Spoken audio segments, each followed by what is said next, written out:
Welcome to Sparks academy. நம்ம இந்த video என்ன பார்க்க போறோம் அப்படின்னா சர்க்யூட் தேரியில பேசிக் சர்க்யூட்ஸ் எல்லாம் அனலைஸ் பண்ண போறோம். அதாவது அந்த சர்க்யூட் ரிடக்ஷன் எந்த ஒரு exam TNEB, TRB, NLC, SSCG, GATE எல்லா எக்ஸாம்ஸ்லுமே ட்ரிபிள் அண்ட் ஈசியில் வந்து டெக்னிக்கல் சப்ஜெக்ட்ஸில் வந்து இந்த சர்க்யூட் ரிடக்ஷன் வந்து கண்டிப்பாக ஒரு கொஸ்டின் வந்து கண்டிப்பாக வருது.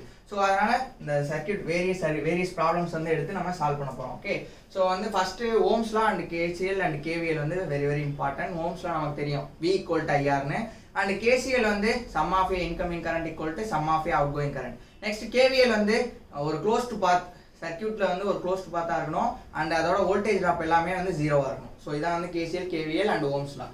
ஸோ இதை வச்சு தான் நம்ம வந்து ப்ராப்ளம்ஸ் எல்லாம் ரிடக்ஷன் பண்ணுவோம். ஓகே, ஸோ சர்க்யூட்ஸ் எல்லாம் ரிடக்ஷன் பண்ணுறது இந்த மெத்தட். அடுத்து வந்து நம்ம சர்க்யூட் ரிடக்ஷன்ஸில் மெத்தட்ஸ்ன்னு பார்த்தோம் அப்படின்னா nodal and mesh and super position இந்த மூணு இருக்குது. பட் நம்ம அடிக்கடி எல்லாத்துக்கும் யூஸ் பண்ணலாம் அப்படின்னா நோடல் வச்சு நம்ம ஈஸியாக கொண்டு வந்துடலாம். ஸோ எக்ஸாம் பாயிண்ட் ஆஃப் வியூவில் நோடல் மெத்தட் யூஸ் பண்ணால் தான் நம்ம வந்து ஈஸியாக கொண்டு வர முடியும். ஸோ எல்லா மெத்தட்லையும் கொண்டு வரலாம், மெஷ்லையும் கொண்டு வரலாம் அண்டு சூப்பர் பொசிஷன்லையும் கூட கொண்டு வரலாம். பட் வந்து நம்ம ஈஸியாக கொண்டு வரணும் ப்ராப்ளம், அதாவது எக்ஸாம் பாயிண்ட் ஆஃப் வியூவில் டைம் கம்மியாக இதில் பண்ணோம் அப்படின்னா ஸோ நோடல் மெத்தட் தான் ஒரு பெஸ்ட் மெத்தட். ஓகே, ஸோ அதை மட்டும் ஞாபகம் வச்சுங்க. நோடலுங்கிறது KCL + ஓம்ஸ்லா, மெஷ்ங்கிறது KVL + Ohm's law. So first question, the value of E0. Okay, so சர்க்யூட்ல வேல்யூ ஆஃப் E0 கேட்குறாங்க. ஸோ இந்த இடத்துல வந்து I1, I2, I3. ஸோ இப்போ இந்த பாயிண்ட் இந்த இடத்துல E0. ஸோ இந்த இடத்துல E0, இந்த இடத்துல வோல்டேஜ் அப்படின்னா E0. ஸோ அது E0. So nodal, first question, nodal at point E0. So E0ல என்னன்னு பார்ப்போம். ஸோ I1ங்கிறது என்ன, ஓம்ஸ்ல என்ன, V = IR. ஸோ இப்போ I = V/R. So potential difference அதான் வந்து இந்த விங்கிறது. ஸோ இப்போ இந்த இடத்துல என்ன வரும், I1.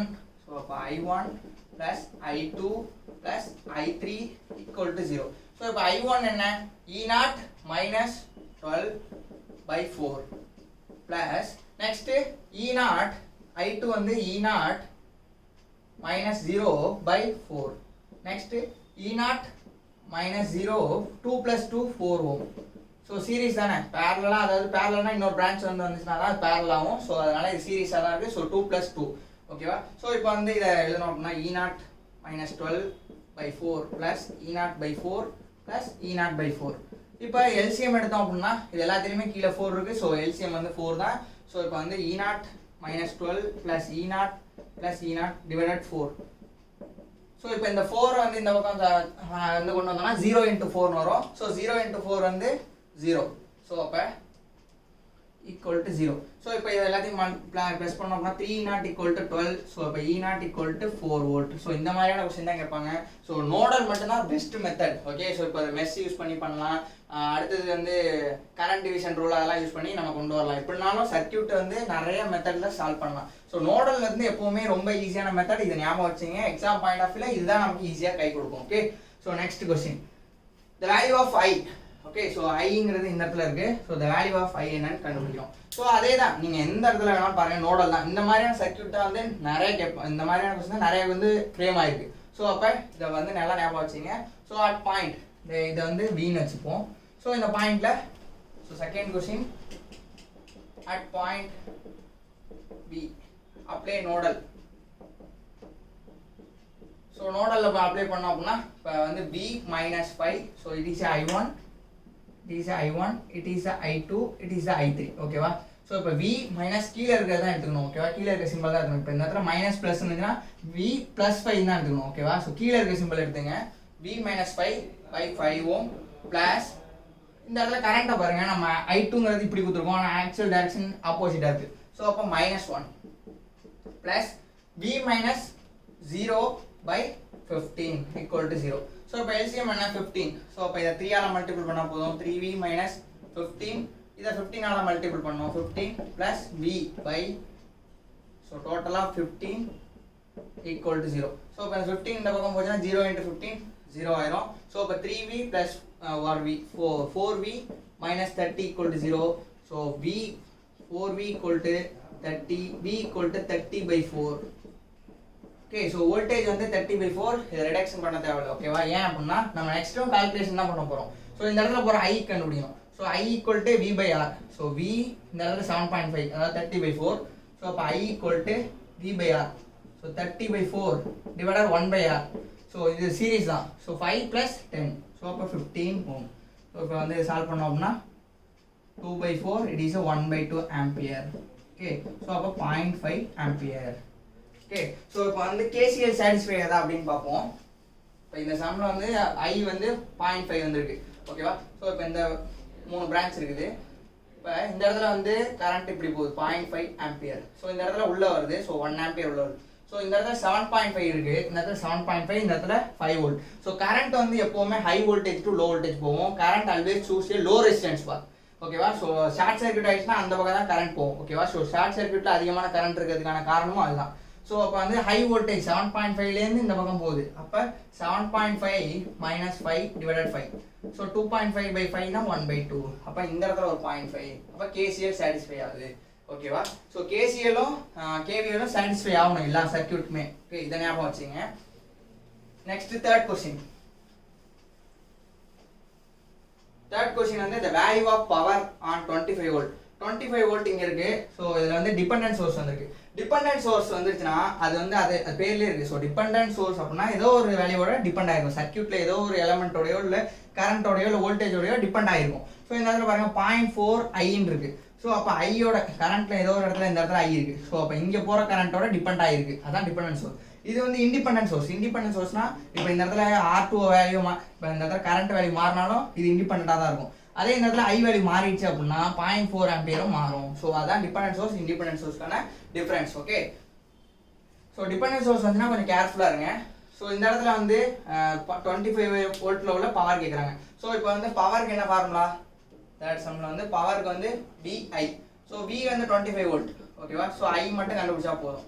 ஐங்கிறது என்ன அப்படின்னா ஒரு இந்த இடத்துல நோடல் அப்ளை பண்ணுங்க, எல்லாத்துக்குமே ஆன்சர் வந்துடும். ஓகே ஸோ இப்போ V - 25 plus divided R1. So R1 அந்த மாதிரிலாம் இருக்குது அப்படின்னா அவங்க வேற ஏதோ சொல்ல வராங்கன்னு அர்த்தம். ஸோ அப்போ என்ன பண்ணலாம் அப்படின்னா ஸோ இப்போ இந்த இடத்துல போகிற கரண்ட் என்ன? எல்லா கரண்ட்டும் நம்ம ரிவர்ஸ் வச்சுக்கோ. ஸோ -I இந்த இடத்துல ப்ளஸ் 14 ஆம்பியர் போகுது. நெக்ஸ்ட்டு இந்த இடத்துல உள்ளே தான் வருது. ஸோ அப்போ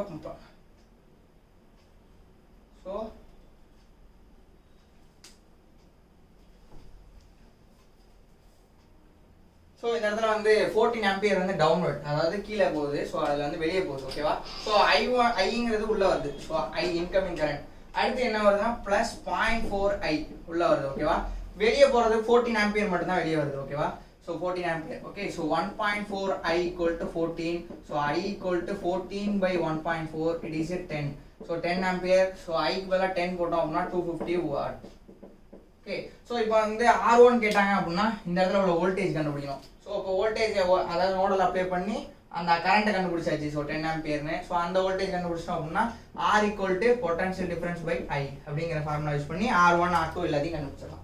ஓகே ஸோ இந்த இடத்துல பவர் கேட்டிருக்கனால 250 watt is the answer. Okay so next question, fourth question. அடுத்து வந்து ஈக்குவலன்ட் சர்க்யூட். எப்பவுமே ஈக்குவலன்ட் சர்க்யூட் வந்து ஒரு கொஸ்டின் வர வாய்ப்பு இருக்குது. ஸோ ரெசிஸ்டன்ஸில் அதுவும் மெயினாக கேட்பாங்க. ஸோ சீரிஸ் சர்க்யூட்னா R1 R2.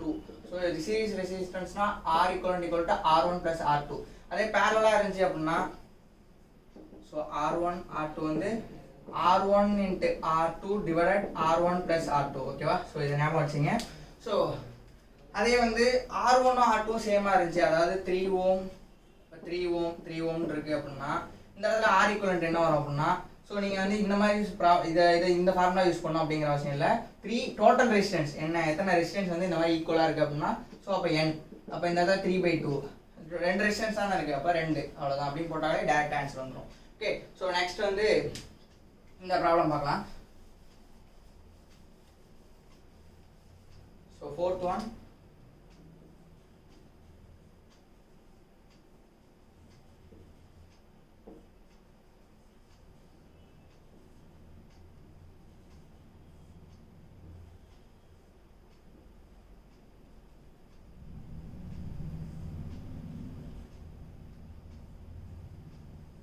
ஓகேவா? So it is a 1 ohm. So 0.8 ohm. It is a 1 ohm, 1 ohm, 6 ohm. It is a 3 ohm. It is a 6 ohm. It is a 3 ohm. It is a 2 ohm. So இந்த மாதிரி இருந்துச்சுன்னா நீங்கள் first எடுத்தோடனே நம்ம resistance ஈக்குவலண்ட்டை பொறுத்த வரைக்கும் நிறைய நீங்கள் ப்ராப்ளம் சால்வ் பண்ண தான் இந்த மாதிரியான ப்ராப்ளம்ஸ்லாம் நீங்கள் வந்து ரொம்ப ஈஸியாக கிராக் பண்ண முடியும். ஓகேவா? ஸோ நிறைய ப்ராப்ளம் சால்வ் பண்ணுங்கள். கரண்ட் ஒரு இடத்துல வந்து பிரியுது அப்படின்னா அந்த இடத்துல பேரலல் நடத்தும். ஓகேவா? ஸோ இப்போ இந்த இடத்துல பாருங்கள், கரண்ட் வந்து இப்படி தான் போய் ஆகணும். ஸோ ஓகேவா? ஸோ இந்த மாதிரி போணுச்சு அப்படின்னா இதில் வந்து சீரிஸாக இருக்குது அப்படின்னு அர்த்தம். ஸோ இந்த 1 ஓமும் சீரிஸ். ஸோ அப்போ இதை எப்படி எழுதலாம் அப்படின்னா, ஸோ இதை அழைச்சிட்டு 2 ஓம் 1 + 1 2. ஓகேவா? So 2 ohm. ஓகேவா? இப்போ இந்த ரெண்டும் பேரலாக இருக்குது. நெக்ஸ்ட் வந்து இந்த இடத்துல 3 ஓம். இப்போ இந்த இடத்துல வந்து இந்த இடத்துலையும் 0 வோல்ட், இந்த இடத்துலையும் 0 வோல்ட். அப்போ இந்த 6 ஓமை நம்ம இப்படி எழுதிக்கலாமா? ஸோ 3 ஓம் இது 6 ஓம் கரெக்டாக இப்படி எழுதிக்கலாமா? ஸோ இந்த 6 ஓமை நான் இங்கே கனெக்ட் பண்ணுறதுக்குள்ள இங்கே கனெக்ட் பண்ணியிருக்கேன். ஸோ சேஞ்ச் ஆகாது. நெக்ஸ்ட்டு இது 2 ஓம், இது 6 ஓம் இருக்கு. இங்கே கனெக்ட் ஆகிருக்க 3 ஓமை வந்து நான் இங்கேயே கனெக்ட் பண்ணிக்கலாமா? ஸோ அப்போ இதை கனெக்ட் பண்ணிட்டோம் அப்படின்னா இதுவும் parallel. So 3 ohm. Next it is 2 ohm. ஓகேவா? ஸோ இந்த 6 × 3 வந்து பேரலல் ரெசிஸ்டன்ஸ். ஸோ இது ரெண்டும் பேரலல் அப்படின்னால ஸோ 6 × 3 மேலே பெருக்கியாச்சு, கீழே கூட்டணும் அப்படின்னா 6 + 3. So 18/9 it is 2 ohm. Okay. So வந்து 6 × 3 இது ரெண்டுத்துக்கு பதிலாகவும் 2 ஓம், இது ரெண்டுத்துக்கு பதிலாகவும் 2 ஓம் போட்டுக்கலாம். ஓகே. ஸோ இப்போ சால்வ் பண்ணோம் அப்படின்னா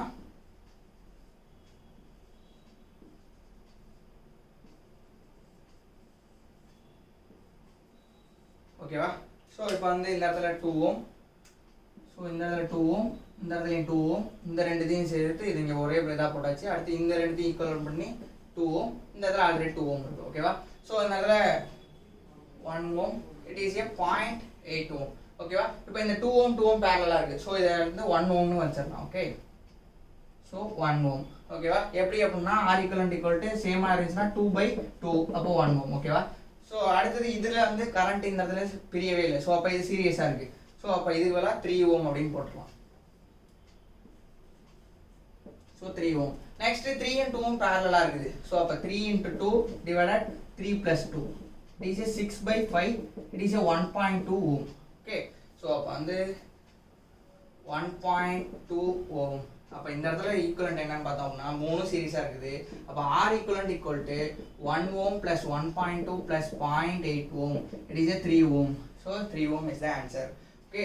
ஸோ இந்த ஃபஸ்ட்டு வந்து இந்த 4 இதுக்கும் நம்ம ப்ராப்ளம் சால்வ் பண்ணியாச்சு. ஸோ இந்த மாதிரியான ப்ராப்ளம்ஸ்லாம் வந்து நிறைய கேட்குறாங்க. ஸோ எல்லாத்துலேயுமே பார்த்தாச்சு. ஓகே.